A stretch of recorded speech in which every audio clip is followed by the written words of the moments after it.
All right, we are live. Hi. Hi, everyone. This is Jill Armijo. She is amazing. And tonight, what are we going to talk all about? We're going to talk about self-care and how does self-care work into maybe helping to excite your light, your self-worth, all of that. Well, Jill is going to show us how. Why things are so important, why we need to do self-care in the first place, and what the impact is if we don't do self-care, because that can be a real big challenge that we might not think, right? Okay, so let's see. Let's see who is jumping on here. I'm going to tag a few people and share this out. So I'm getting better at my multitasking capabilities in some aspects of it. So let me see what I can do to get, whoops, not that button. Hi, everyone. We're just going through and sharing and liking for everyone who is here tonight. Thank you so much. This is Miss Jill, and Jill is an amazing woman, and she's going to teach us all about some key components of self-care. So we are so glad that she is here. And if you can shout out where you're from, and if you don't mind sharing it with other people, that would be fantastic. We'd like to get this word out to a lot of people because we know in such intense times that these ideas and concepts of self-care are so important. So Jill, tell us a little bit about yourself and what brought you into this importance of self-care. Okay. I was raised with parents who took care of 3 of my grandparents in a row over the course of 30 years.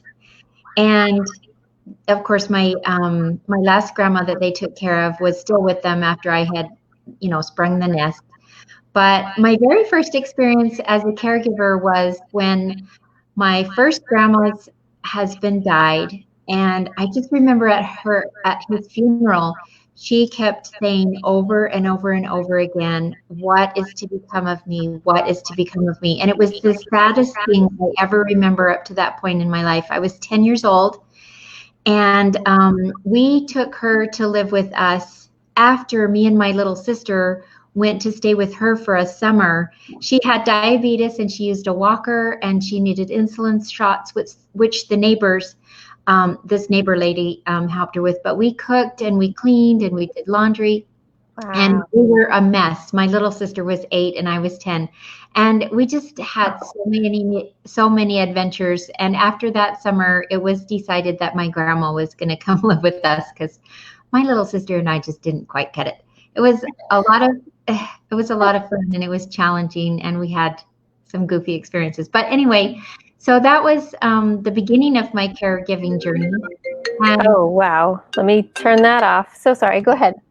And when my grandma came to live with us, I began the journey of watching my mom not know how to care for herself. And she ended up bedridden and she ended up with lots of problems and fighting with my dad. And that continued for a few years until she finally started getting into the rhythm. By the time she was taking care of my maternal grandfather, she had a lot of things figured out. And then for the 22 years that she took care of my maternal grandmother, she was amazing.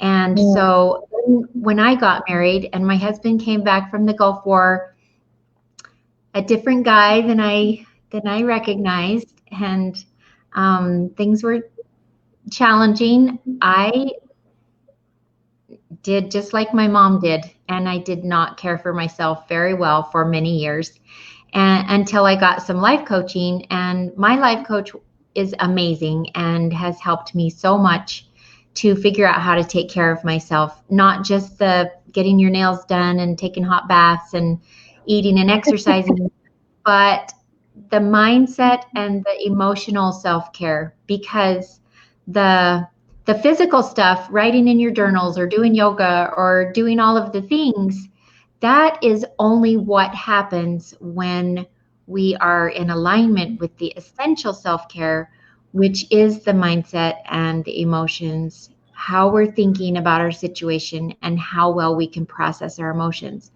Until we figure that essential step out, caregiving becomes almost another chore. It becomes something that we feel guilty about, or we feel selfish about, or we don't quite do it very well. It's become apparent to me as I've worked with people that it's so much easier for them typically to overextend themselves caring for their loved one than it is for them to prepare healthy meals and to exercise and to go to the park and to meditate and to do things that are challenging to care for themselves. And so until they can get to where they really want those things, they will find excuses like, I don't have time and I don't know where to start and I'm overwhelmed and this is too hard and I don't get enough rest. And all of those excuses are what caregivers do typically when they're taught by well-meaning coaches, do this and do this and do this and do this for self-care. And it's not about the things we do that where we need to start. It's about figuring out what our brains are telling us. My kids don't deserve this. I can't do this. All of those things are lies and they're very destructive. And our brains are just offering them to us repeatedly over and over because they want us to be safe and not do the challenging things that are the essential self-care. So with essential self-care, you said it 2 or 3 times. It's not the actions that we're doing. It's actually a whole mindset. So how do we help people get into the mindset to understand what self-care really is? I mean, I'm assuming that's what you do when you help others in this kind of coaching aspect. And you have such experience with your own husband of caring for him for all these many years. How do you do this self-care? How do you change that mindset? I would love to have people ask questions about this. Jill is right here. What an expert. She has got the years to really help anyone in this audience that needs it. Go ahead, Jill. So for starters, many caregivers, especially if you've been caregiving for a while, or if you're a mom and you've raised a bunch of kids, many caregivers that I've talked to really have no clue what they want. They don't even know who they are anymore. They don't know what their needs are. And they're actually practically enemies with themselves, not just unfamiliar to themselves, but they've been berating themselves. They've been telling themselves they're not doing it right. They've been listening to family members who are maybe judgmental or don't see the whole picture. And so many caregivers don't even know what it is that would make that would be of most benefit to them. And so the very first step in self-care is getting to know yourself again, having compassion for yourself, loving yourself, knowing that you are doing an amazing job. Yes, you're going to make mistakes. Everybody makes mistakes, but who else stepped up to do what you're doing? Nobody. You did. And you are strong and you are noble, and everything that you are doing is selfless, even self-care. You need to get to know yourself, and the best way to get to know yourself is to really start to notice your thoughts. Okay, so I don't mean to interrupt you, but with with your thoughts and noticing them, what's a way that you would recommend to kind of capture those thoughts? Because things are busy through the day, and when those thoughts pop up, do you recommend writing those things down and then exploring them further? Like, explain to me what you mean by the thoughts. Okay, so we have between 60 and 80,000 thoughts a day typically for each of us. And so many thoughts we're not going to notice. And in fact, most people go through the day without even recognizing any thoughts. We just do our day. It's kind of, we need to be more intentional, but not the only way, but the best way I've found to be able to notice our thoughts is to intentionally stop ourselves here and there during the day. And I actually have a little alarm on my phone that helps me so I just stop when my alarm clock rings and I wonder what I was thinking. And this is hard because I don't know what I was thinking, because maybe I was thinking several things at once. And Maggie, sorry. Life, we're good. So you can do that, but a really great way to figure out what you're thinking is to stop yourself and ask how you're feeling. And feelings are another thing that we're not good at. On Sesame Street and in kindergarten, they told us the emotions are happy, sad, angry, and surprised, right? Those are the emotions. We're covered. And there's a gazillion emotions that a person can feel. And we do have a lot of emotions during the day, but we don't typically recognize those either unless we are in a blind panic, or we're feeling anxious, or we're feeling overwhelmed. Then we recognize those emotions because they're kind of paralyzing or terrifying. Right. Yeah. And so it's really great to try to learn to identify what emotion you're having when you go in the kitchen because you want to eat something, and it's not because you're hungry. And that's my default buffer, something I resort to when I'm stressed out or whatever. When you go find yourself in the kitchen and you're looking for food and you're not even hungry, ask yourself, what am I feeling right now? Is it fear? Is it nervousness? Is it excitement? Because sometimes we buffer because we're excited too, and we just want to keep an even keel, and we don't want to feel excited because then we might get disappointed. And so we have all of these emotions that we typically try to avoid. We try to kick them out of our life. We don't want to feel a lot of emotions. We just want to be at peace, or we just want to not feel them. It's so important that we learn to feel all of our emotions and don't try to bury them, because buried emotions buried alive never die. That's a book. Anyway, so feel your emotions, figure out what your emotion is that you're feeling. You can even go as far to process your emotions as giving it a name, and giving it a color, and giving it texture, and giving it reference in time, and doing all of those things. Where is it in my body? Do I feel it up here in my throat, or is it deep in my gut? Is it, am I hunching my shoulders? What am I doing because of this emotion? And just say, oh, I see you, fear. I have experienced you many times. You are just welcome to just come and hang out. And I am just going to be really fearful about this thing for a few minutes, because that's just what happens right before I call my sister-in-law and tell her that this thing that she said offended me. And I'm just, willing to just feel that. And then I'm going to be okay, because so far, none of my emotions have ever killed me. And emotions are just chemicals in our bodies, and they won't injure us, but they feel so scary sometimes, or so bubbly, or whatever emotions they are. And it's so important to feel them. And then, why am I feeling this way? If we ask ourselves, why am I feeling this way? Then we can get to the thought that we're having more easily.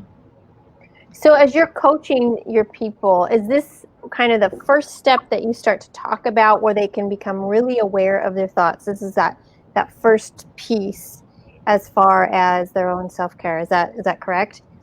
So, yes, my first contact with somebody, for the whole first hour that I meet with somebody, I don't even coach them. We just talk, and I help them to figure out all their thoughts and feelings. And it's so challenging, but it's really, it's very impactful. People often cry, often get really excited, often feel at the end of that first coaching session, when I haven't even coached them yet, like they have found gold. They're like, wow, I had no idea this was, happening, and I was feeling this way. And we usually do a little processing of an emotion during that first call, not necessarily, just depending on what their needs are. But when they realize what their thoughts are that they're having, it's just so powerful and so revelatory to them, and they're really excited to get going with the next session. So it's really fun. That is exciting, because the focus is, yes, we're talking about self-care, and with our light, the concept of why I brought Jill here today is because so many of you amazing people out there, you have, like any of us, we've been through some really strong trials, maybe some really amazing triumphs, maybe some really, really hard times, maybe even abuse, any of those kinds of things that can run along a spectrum. Well, they will cause and stir emotions and thoughts. And like Jill has said, if we suppress them, if we ignore them, if we try to shut them away, then we're not really doing ourselves a service with our own self-care. The more we can connect to that and connect to our thoughts, that is the piece that helps to lead us into different ways. So I really like how Jill starts with the mindset and not just with a list of to-dos. I think that's really wise and something maybe that we're not used to hearing. We are used to hearing meditation, walking, exercise, good food, even trying to bring in a spiritual aspect of reading scriptures and such like that. Those actions and doing are fine. But I think, again, what Jill is saying is we need to get in touch first with our mind and the mindset as we can shift it into really understanding what the self-care is. The actions and the things that we do can follow up. But if it doesn't start up here, then anything we do outside of it is just going to feel empty. So that is really, really powerful. Thank you so much, Jill. So I have a few questions for you. We've got about 10 minutes left. So I understand that you have a book, and I understand that this book has the opportunity for people to vote for it for Author Academy Awards. And what category is it in? In memoirs. In the memoir category. Okay, so that is page number 9/16 for anyone out there. We will put that link down. So make sure you go and vote for her. So Jill, tell us a little bit about your book and how this journey of self-care kind of started with that. Okay. My book is called Home of the Unknown Soldier. And yeah, it's a play on Tomb of the Unknown Soldier because the Tomb of the Unknown Soldier honors soldiers who have paid the ultimate sacrifice. And the subtitle of my book is How Coming Back Became the Other Ultimate Sacrifice, because my hero, my veteran that I care for, lives every day honorably, trying so hard to avoid patterns of many veterans of self-destructive behavior or addiction or not being able to stay in a home with their families. So many live on the streets or get divorced because of all the things in their heads. And my book honors my husband for his journey. It's not exactly a memoir, but I put it in the memoirs category because it's our story. But it starts with the story of when I met him. It doesn't start with my life. Like, it's not my life at all. I mean, it's my life with him, but so that's the premise for it. And in the book, I tell the story of his delusions. The first chapter starts out with the delusion that somebody at work was trying to kill him, and so it kind of starts off. That's intense. So yeah, you're not talking about just like a physical disability that you're caring for. You're talking about a mental health really powerful disability. Wow. Yeah, my husband has paranoid schizophrenia and some other things. He's bipolar, and he does have a lot of physical stuff too. But the main reason that he hasn't been able to work for over 20 years now is because of his inability to tolerate other people at all. It's hard for him to communicate with his own children, and he completely doesn't communicate with anyone else, any family. Like, he can go to Walmart, and as long as he doesn't run into anybody he knows, he can buy something and go through the checkout. But if somebody approaches him or me that he knows, he will panic. So wow, that is a big so it's just our story of how I totally did everything wrong. I was always trying to reason with him and tell him how his delusions were really whacked, and he didn't get that. And as April and I have talked about many times, the movie A Beautiful Mind was extremely impactful. The first time he watched it, he had no clue that it had anything to do with him. And then the second time, after his diagnosis of schizophrenia, it just made all kinds of sense to him. But it's so interesting that even though he asks me almost on a daily basis, if something he's thinking is fact or a delusion, if I tell him that it's a delusion and this is really the truth, he really wants to believe me because he trusts me, but he cannot bring himself to figure it out. It's so sad because he wants to believe it, and he's really good at controlling his behavior now because he wants so badly to trust me, but he comes back to me with the same question over and over and over. Every day he's delusional, and every day it's interesting. He even has an olfactory delusion that's been bothering him for several days. He thinks that our neighbors are smoking and that our house is filled with smoke. And Wow. it's sad because that's a miserable experience for him. And there's no, so yeah, he's got lots of interesting stuff going on. And so I learned long ago to stop trying to talk him out of his delusions unless he wants to talk about it. I just try to get into his space and say, oh, that's cigarette smoke, that's nasty. I just don't like that either. It just makes me uncomfortable, just whatever, so that he feels at least understood, even though I can't solve it for him, because I'm not going to go call the office, which is what he really wants me to do, and complain. Right. We live in an apartment, so yeah. It's really fun. Understood. Yeah, it is such a challenge when we talk about mental illness, and like many of you know in my story. Do you have a copy of your book there, Jill? Do you have a copy of that? Go and grab that. So just like Jill was talking about in our story in Pinpoints of Light, it's the same concept of this schizophrenia, the concept of the realities. Are they real? Are they not? Fiction, nonfiction, what's real, what's delusional, and that questionability that comes up all the time. It is a challenge to live with. And then as the paranoia really sets in, and for us, unfortunately, along what came with that paranoia was intense abuse. But thankfully, in Jill's case, the intense abuse side of things is not there, and he trusts her enough to ask questions. And like she said, try to control his own behavior. So that is a beautiful thing. So yes, go ahead, Jill, show us. So lucky. There it is. Oh, it even looks right side. It is beautiful. Does it look right side up? Yeah, home of the unknown soldier. Yeah. Beautiful. So it shows a little family walking along. Anyway. So that's the cover that you need to look for on that voting, and I'm going to put those links down below.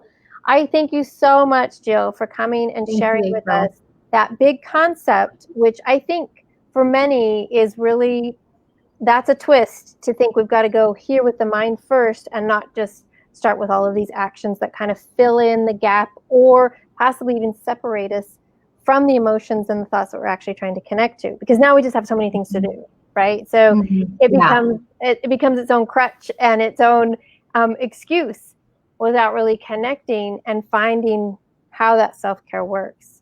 I love that. There's been so many times where you'll hear those lists of to-dos and the meditations and the what have you. And I'm not saying that those don't work. Right. Sometimes those are the best ways to get a hold of what you're thinking and what your emotions are. Right. So just don't let them replace them. If you are not, if you're doing those activities and you're not connecting to your thoughts, call Jill, because you're not doing that self-care correctly. So thank you so much, Jill. This has been wonderful, and we'll continue to share this out. I'll share it with you so you can share it with your group as well.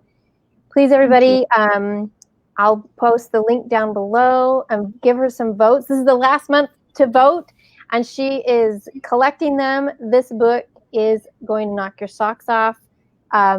Give her a shout out and a purchase. That'd be swell as well. But really, we care for you, and we want your light to shine, because we know that this light comes from Christ, comes from our Heavenly Father. And as we shine it out, we can gather so many more of our brothers and sisters into that peace of love. So thank you again, Jill, so much. And if anyone has any questions, Jill, where can they contact you?